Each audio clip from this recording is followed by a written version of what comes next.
Out with your heel, open, rotate, stretch. Sit back, out, tippy. Heel and hands, open, rotate, stretch, push. Bring that back foot back to its toe. Set up your hands. Bring it down by bending on your back knee. Bringing one hand, then both hands, then your foot. Out with your heel. Rubber band it. Flash your arms like a fan. Keep your hands where they are when you rock. Rock, that's a sit back. You're going to rotate. Hands didn't ever move yet. When you hold your fist on tiptoe, just that one hand that's fisted moves. When you lift up your front foot to put it on its heel, don't forget the movement then changes and veers to the right. This is the deflect, carry, and then your punch. Okay, shifting of your weight more than anything else.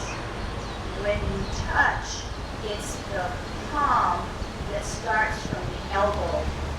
Only when you get beyond your wrist, everything opens.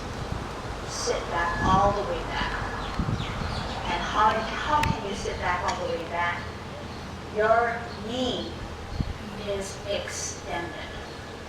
Once it's extended, you have no choice but put your heel to the flooring. Okay? Push. Now, change my position. Push. Drop. Turn. Open. Open. Intermediate, because you can't jump from here to there. So this is your intermediate. When you intermediate, your pivoting foot follows your hand follows your pivoting foot. Then you shift your weight to this guy here, because this one has to close.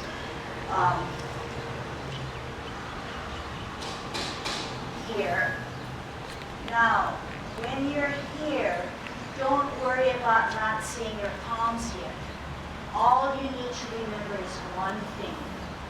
The right hand, which is on the inside or on the bottom, remains that way to give you the force to pull up. Gives you the force to pull up, but you don't want to extend all the way up because you want to end with your Tai Chi posture. You want to have your Tai Chi posture for all of your Tai Chi set. So if this is the case, only bring it up gradually.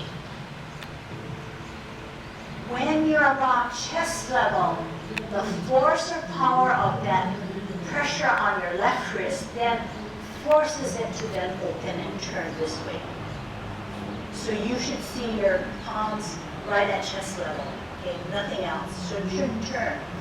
Now the opposite occurs. The left hand, the left wrist, pushes, and then it has no place else to go and turn. Okay? This one, don't extend this way, you're still in your Tai Chi posture, which is rounded. You bring it back like this. Right about here, then you push down. You'll just come down, push down, but you notice that the push is very deliberate, but not forceful. Okay? Down. As you come down, you come around, then you lift. Okay, and so I was actually thinking about something when we did our Tai Chi walk in flash arms, because that heel is out there, but because that backhand pulls it, you're not exactly 12 o'clock, you're 1 o'clock. All right? I thought that he was going to ask me another thing I wanted to cover. Maybe I should cover it now because it's in mind. When you start to rubber band out your flash arms, you're like this. Only when you start to actually shift your weight, you rubber band. Okay?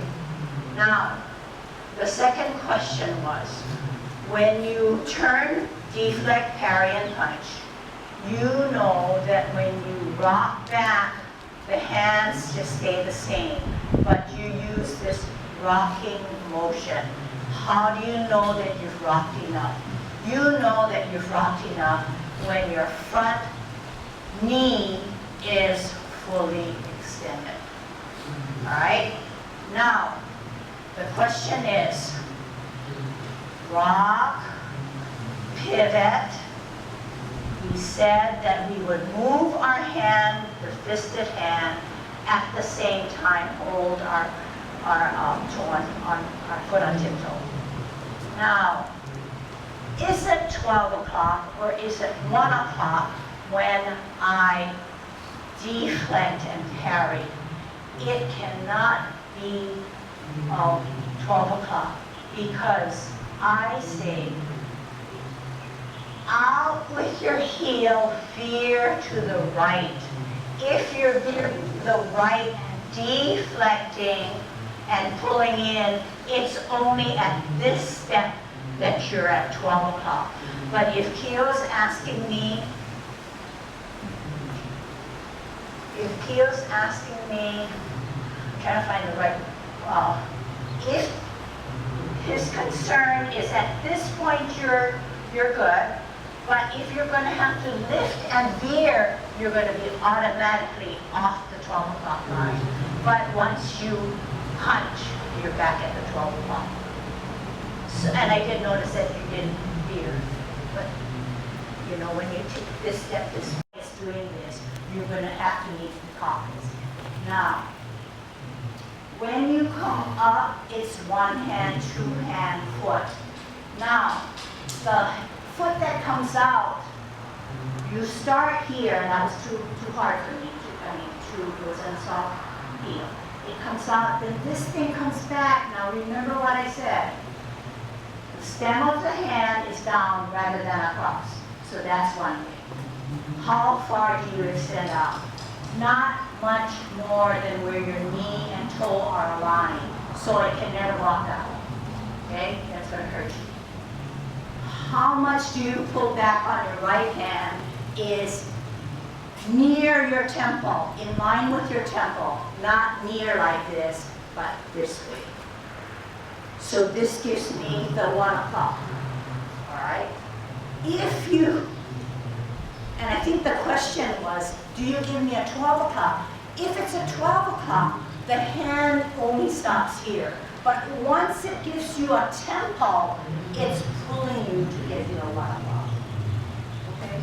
So that probably is the intermediate, you pivot on your heel to bring it in. This is the transition. Then you shift your weight to here to lift off to come here. And when you do that, it's hard, but guess what? This cross hand is helping you to stabilize. Okay? So it's a real good technique. When you come up, and then maybe this is for a stand, when you push out like this now, don't forget, it doesn't come this way down.